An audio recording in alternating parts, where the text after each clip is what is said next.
Volcanoes erupted this morning, shooting a vast cloud of ash far up into the sky and smothering villages in drifts of gray volcanic dust. Volcano began erupting just after midnight and reached its peak about 6 hours later.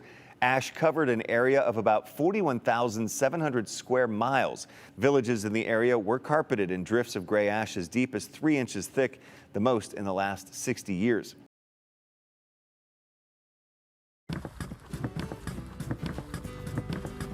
There have been some interesting changes in thermal activity in the area near Old Faithful on Geyser Hill. Geysers and hot springs are some of the most dynamic geologic features on the planet. They're always changing, and sometimes that change happens in places that we can actually see and appreciate. That's been the case the last few weeks here on Geyser Hill near Old Faithful. It all started on May 24th with Orem Geyser, which began erupting for the first time in 2 years. It had repeated eruptions over the weeks that followed. Beehive Geyser, a very well-known geyser that erupts about once a day, began erupting a bit more frequently. And those weren't the only changes. Let's walk over to this closed area and have a look at some of those new features. This is Doublet Pool behind me. And in early June, a small feature formed just next to Doublet Pool and right underneath the boardwalk. It was splashing hot water onto the boardwalk, and that's one of the reasons that this area is closed. But it's not the only feature that formed as part of this thermal activity. Let's walk back around the boardwalks to get to the other side of this closed area and have a look at those features.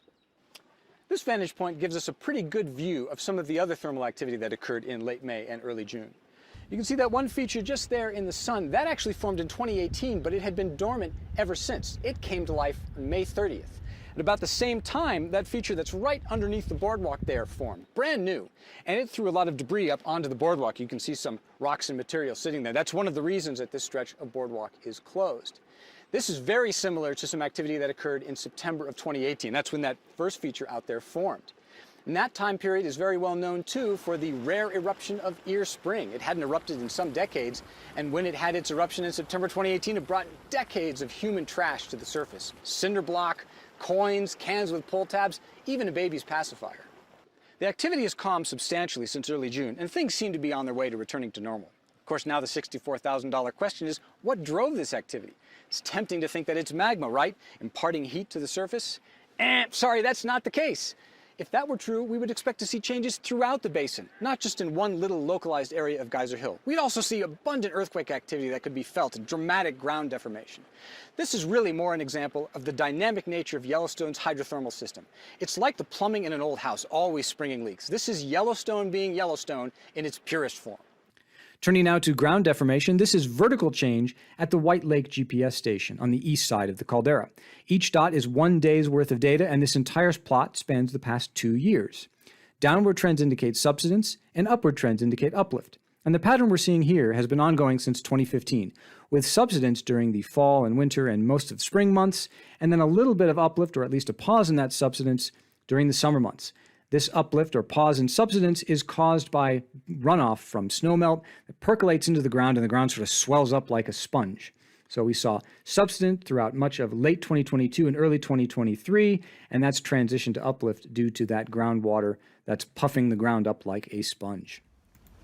And now looking at data from Steamboat Geyser, the tallest geyser in the world. This is the temperature measured in Steamboat's runoff channel, and there was a major eruption on June 9th. This is the 5th major eruption of the year. You can see the large spike in temperature there. And after that event, we went back to daily temperature variation, so we're really just sensing air temperature here. There's no indication of any minor activity that's really gotten abundant at Steamboat, so that probably means another major eruption is not just around the corner, but hopefully the geyser is not yet done putting on a show. This really emphasizes the dynamic nature of Yellowstone's hydrothermal system. These systems are always changing.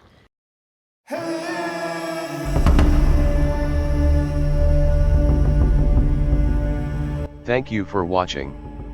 If you haven't already, please consider subscribing and hit the bell down below to be notified when we upload new videos. Thank you for your support.